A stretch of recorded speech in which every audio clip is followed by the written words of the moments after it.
I'm very excited to be joined by two old friends of mine. This is Lara Olsen and Casey V-Rock. And this is the second time that I've had the two of them present during a Back to the City interview. Back to the City viewers now, or listeners before, will recognize Casey from Porcupine. Casey plays guitar with Lara in the band that we're focusing on today, which Lara, for instance, is the songwriter for, and that is SHEN TEH. Just one kiss, oh, will be good. Just one kiss, oh, just one kiss, you'll be doing well. This is a 7-track record, and we're going to take a journey through the record. Let's begin with thinking about colour. I think colour seems to be really important. It's a good thing that Casey knew to be a visual aid, because he's wearing, unless I'm colourblind, purple. I might be a bit colourblind, I think.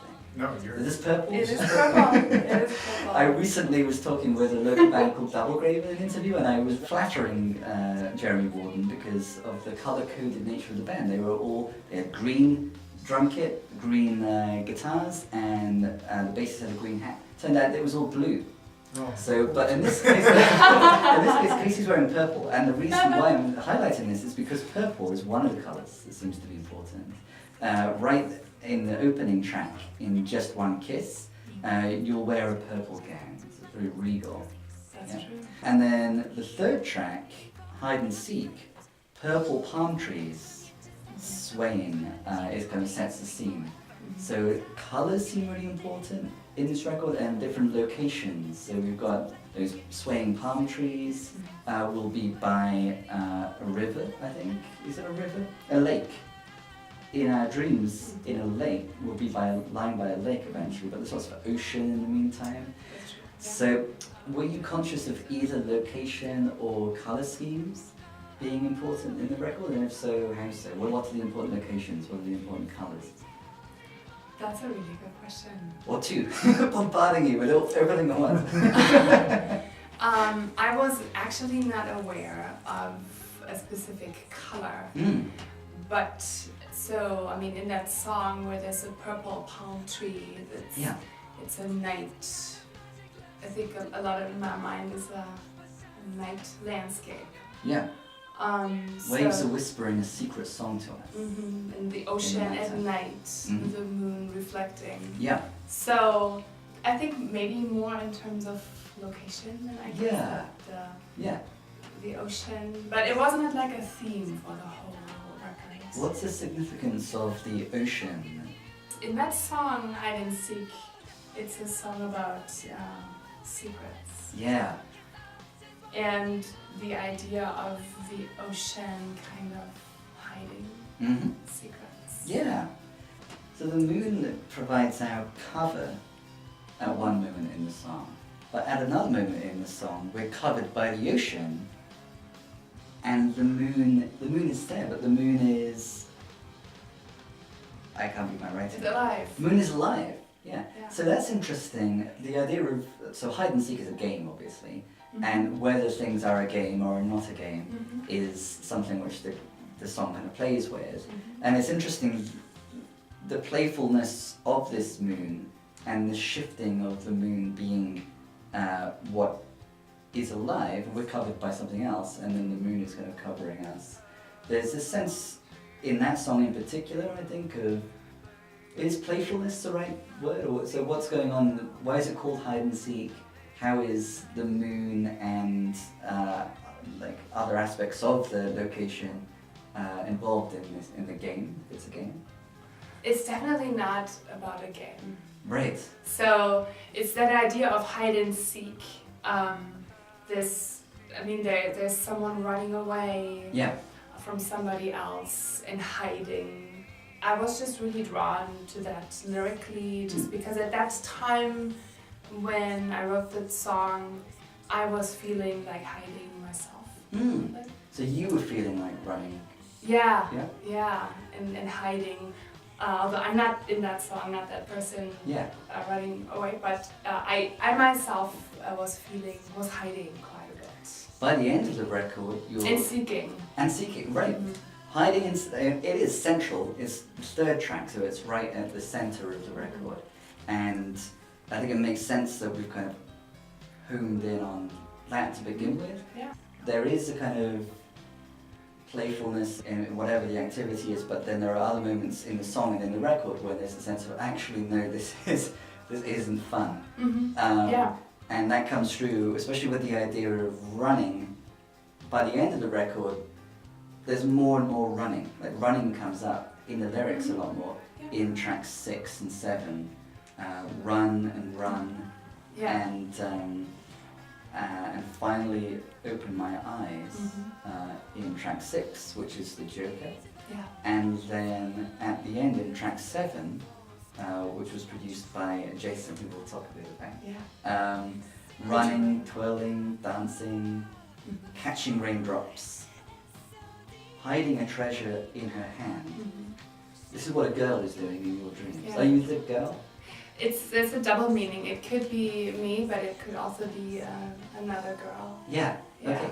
So, and it's you at certain moments, perhaps. You said that when you were writing the hide and seek song, you were kind of hiding and seeking, but you're not the one that's hiding and seeking in this song.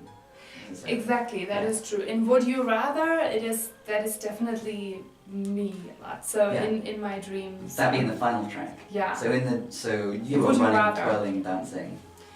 Yeah, I myself in my mind, it has a double meaning. Yeah. Okay. But in always the choruses, it's like in my dreams I'm lying at a lake. So yeah, that's me in those moments. My love just 2 inches away. Yeah. In the dream. In the dream. Yeah, and it's called Would You Rather, which is also a game. Okay. I was not even aware of that. Yeah, okay. It's also a game. But so you weren't aware of you weren't consciously thinking, oh, let's have 2 songs that reference games. No. But you were aware of Would You Rather being a game? Yes, I was. And so now, especially like you've kind of caught yourself in the act of like, especially in a record where it's highlighting, is this a game? No, it's not a game. So the relevant lyric in Hide and Seek, at the end of Hide and Seek, the chorus lyric normally is don't know your name, show me your face, it's just a game. It's a hide and seek component, it's fun, hiding and seeking, like this component of like interpersonal relationships where we kind of hide things from each other. Oh, it's fun, it's just a game, it's fun. But then that shifts, and what does the lyric become by the end? Don't need your name, just need your face. Okay. I need your face. Yeah. And it's not a game. Yeah. Anymore. Okay, so what's happening there? It's interesting. It's almost like, is the name less essential to the person than the face? Why do we not need the name?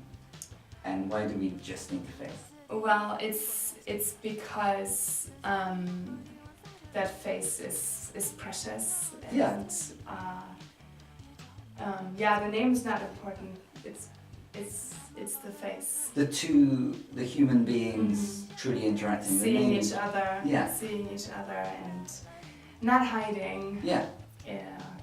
There anymore. So hiding, we might think, oh, the norm, like normally, we are who we are, we're doing what we're doing, and then there are these special moments where we play a game. It's almost as if the song is recognizing there's something interesting and special about the hiding and the seeking, but no, actually, that's the norm, and let's break away from that norm and like have something which is not game-like and real. Yeah. And recognize that. And it seems like there are lots of, that's a large part of what the record is seeking, an escape from the not fully acknowledged game-like nature of like a lot of human existence. Is that the case, do you think? So that not running away from So yeah, not running away from the real, I suppose, and recognizing that the real is something that isn't a given. It's not like, let's play make-believe to depart from the real. We need to seek the real. Yeah. Well, in each other. I was really looking for lots of answers in my life at that point. And things got very real and very my life really changed a lot. And so I was looking for lots of answers. Yeah. And so realities hit me pretty hard. Yeah. At that time Yeah. of my life. Maybe some things that I used to not think about or have in the back of my head, maybe hiding, kind of came to the surface, and I couldn't, and I also couldn't hide from them anymore, and I was kind of seeing things for what they were, and so reality was hitting me in many aspects. Mm-hmm. A song where reality, you seem to be in the act of allowing reality to hit you and really hit you, is the Blue Cafe. Yeah. Because if we have other moments where there's more kind of generic locations, or like a location which any listener can be like, okay, the ocean, I've been to the ocean, I know the ocean, or like the lake, you know, we can, all, not generic in a bad way, but like other people can share that, but then we have this very specific Blue Cafe, where we order a black tea, visually, in Mickey Mouse's trousers. It tastes the same as on the foggy day when you sat there and spoke so kind to me. So in the center of this is just after hide and seek, and you're alone, but you're reflecting on having been with someone. Yeah. It seems like there's like a turning point, or at least like the Blue Cafe. We break away from metaphor. We break away from, we have the two gay metaphors we're kind of acknowledging now. But in that, for the entirety of that song, no, we're at a cafe, we're at a specific cafe. And it's not the one that you've been to. It's not, whereas the ocean can be the ocean that the other person's been to. True. And so what's distinct about the song, The Blue Cafe? It seems like it seems so personal and so particular.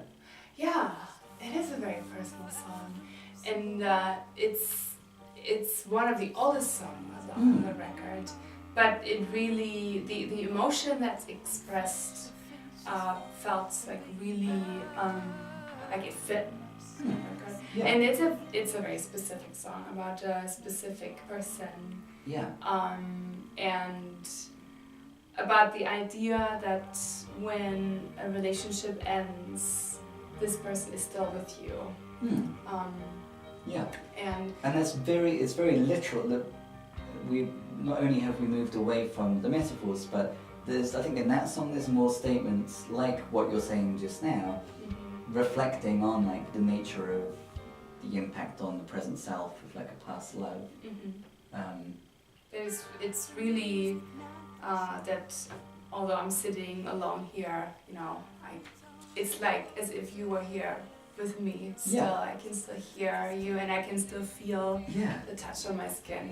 And, yeah. So even like those very visceral things, the fog of the day even, and the fact that it's black tea, and the fact that it's a blue cafe, and the tone of the voice is the main thing that there's emphasis on, as opposed to music. So it's interesting that we have this song, which is although a song and exactly the right sound perhaps for this feeling. The feeling is anti-music in a way. You specifically say it's not the music, it's the tone that I remember, the tone of the voice. And there's no sense in clinging to the farewell song. So it's a song which doesn't want to cling to music, doesn't want to cling to the song. It sounds very different, it's got strings. Why does this song sound this way, especially perhaps given what it's saying about its preference in the lyrics for the voice, the human voice in conversation, above maybe the singing voice or above music? So it's a very simple song. I guess, and I mean, I used to play this song all by myself. I didn't play it with a band. And I brought it to the band, I think when you joined the band, and we started playing this song, and it evolved into what it is now, and with a very simple beginning. and then after all the lyrics are over, it actually breaks into a pretty big sound. Yes. And, parts. Yeah. For everybody, it's just. That's interesting. Once the voice, so whereas the lyrics kind of have a preference for the voice above music and the tone of the voice above music, it's almost the song is doing something interestingly different and counter to that, where the singing voice goes and then like here's music, and it's not. That's true. It counters like the solitary nature of the song pre-band. What's it been like taking these songs and working on them with the band? It seems like almost thematically relevant. And that is true, and I think the songs that we chose kind of show not just a little bit, like a big shift in the band and in also the songwriting process. It has changed quite a bit. Like I used to write and play songs like on my old record, Alter Ego. Yeah. With a lot of tempo changes and they're very theatrical, and I played those with the band too, but I don't even know how they followed me with all these tempo changes, but they did. A totally different band? Any continuity? No, so it was with Eric and with Colin. And but pre-Casey? Yeah, and then when he came, it had already started to shift a little bit, but then it really shifted, and that was really kind of a breakthrough for me as a songwriter, and I think it was especially when that started was with Would You Rather, which is the very prominent guitar riff. I was going to say. Yeah. That and which other song has the most prominent? I warned that this would happen, and I was planning on editing it out, but it was so fun. Don't edit it out. We'll just have to talk about the Joker instead. It's like the fun house. It's the room telling us to talk about the Joker. When I was listening to the song The Joker, it seemed like, of all my mugs, this seemed like the one that accompanies that song. But it's also red, which is not a colour that's important for the record, but a colour that's important for the room. I like it. We're in the process of transforming this room. So one of the first interviews here, early days. We've been back in the city, has been here for less than 2 weeks, and so we're still positioning the phone to have the room sound as best as it possibly can. In the meantime, the room is, if it's unhappy with us, it throws parts of itself. So the Joker, the end of the Joker, thank you room, I wouldn't have thought of this connection otherwise. Boom, zippity zip, the doodah, why so serious? We seem to be seriously ruminating on this, maybe the sadness of the Joker's predicament. Again, it's like the same idea of it seems fun, but it's not a game. It's like there's something deadly serious is happening here. But then, would you rather, like, the band like setting the tone? It does sound fun to me. It does sound like one of the most upbeat and fun songs. So what's happening there in either of those respects? So with that, so I'm just thinking of the transition, and I just think in terms of writing the song, that was super interesting how that happened, because I brought the song to the band like I usually used to do it. Like I had this arrangement and I had practiced it for a long time and pretty delicate on the piano, and I brought it to the band and they were like, oh yeah, that's cool, and then they played, and then I think Eric did a really cool shuffled rhythm, and then we played that riff. And did then, that just come to you? Yeah. Where did that riff come? Right away. Yeah. Yeah, because we were kind of in a pattern of how things were being written, I think, and I just went, let's see if this works. Yeah. So that was a departure from the pattern, was it? I conscious think it was. departure. See what happens if we do this thing different. Yeah, and I mean, then I didn't know what to do anymore. That was so scary, weird. It was so scary, and they played. It sounded cool, and suddenly I couldn't play what I was playing, and I had practiced it. I'm a classically trained pianist and I have to practice and I always have to be so prepared. Yeah. And I don't like suddenly this game. I couldn't do it anymore, and it was really I didn't like that feeling at all, and I always liked having the control of what I was doing. Yeah.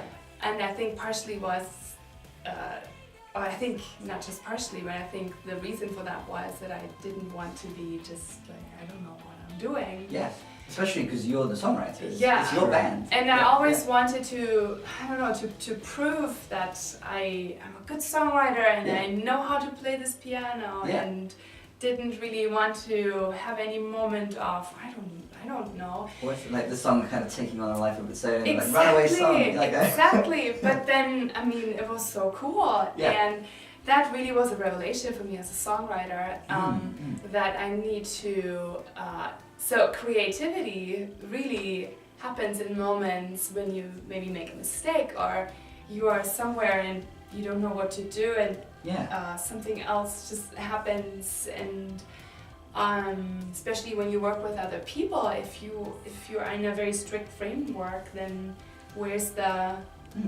creativity or the spontaneity, and so the foam jumping off the walls. Yeah, that's right. And from that practice on, we've had now so many more practices where something like that happened. And like going beyond this EP, like newer songs? Or songs that we put on the records too. So were there other moments that come to mind where this song kind of, by working with these musicians? A little bit, and also Just One Kiss. Keys was another one where it struck me as the guitar as being prominent and having an important role. Yeah, and I really love this about this record. It's so different from the first record, and I've really enjoyed letting go. And the thing is, I mean, I've played with. We've played now for almost 2 years, and I've played with Colin and Eric for 4 years. So. I don't have to prove anything, and they're all great musicians. They know I can play the piano, and they've told me so often, you can just do a little less, just chill out a little bit, don't do so much. And I've had a really Let hard us take time. on some of the weight, like Exactly. as the songwriter, like you composed the song, and so you're playing all the way through the track of the song. But then once it's a band. And then I didn't, so for Would You Rather, I don't play the piano in the verses, and that was hard work, I think, for, not that hard, but for the band to get me, well, just don't play in the verses. They had to persuade you, did they? A little bit. It's like, really? I can't play? What? And now, it's great. And I don't play in keys, I only play a few chords. There's no keys in keys. Almost no keys in That's keys. true. Yeah. And that really was a big shift for the band and for the sound and for the songwriting, and the songwriting has really changed in that way, and I've been really enjoying that and learning a lot. Letting creative processes happen a little bit differently. Yeah, well, that's great to, for rather than it being, because often there'll be a songwriter and it's almost like there's like hired hands, but this sounds like a band. We are a band now, exactly. And before on Alter Ego, it wasn't, it was me. Yeah. And in the band, added parts and was with me, but now we are a band, and that's really, it's awesome. A band with a band leader, it's still, your role is different in the band than the other 3 members. Sure. But it is more collaborative, and it is. Absolutely. There was so much more collaboration on this record, and when it comes to songwriting, or maybe then also working with Jason, so there was way more collaboration, and I know that collaboration is always a good thing. It just, was for this record that it really happened. Yeah. I've been collaborating in a manner with Jason, I suppose, insofar as he is making a short documentary about porcupines, the process of recording the most recent record, and the interviews that we did last time the 3 of us were together. Some of that Back to the City footage will be in the documentary, I believe, which covers you working with Steve Albini. True. Yeah, yeah. So watch this space. The same guy behind that, Jason, produced the final track, Would You Rather. Could you give us a bit more info? Jason's very interesting. What's his full name? What's his backstory? Jason and I, Jason Knox, Yeah. we've known each other since probably before that, the mid 80s. Mm-hmm. And we've recorded, been in bands together, and Yeah. I think at some point with SHEN TEH, I thought, it'd be great to do the song with Jason, because I thought his production work would work really well with, especially Would You Rather. Yeah. I just thought, okay, he'll probably like that one. So I think, didn't you send him? 3 songs. I sent him 3, and he picked that one. Okay. Yeah.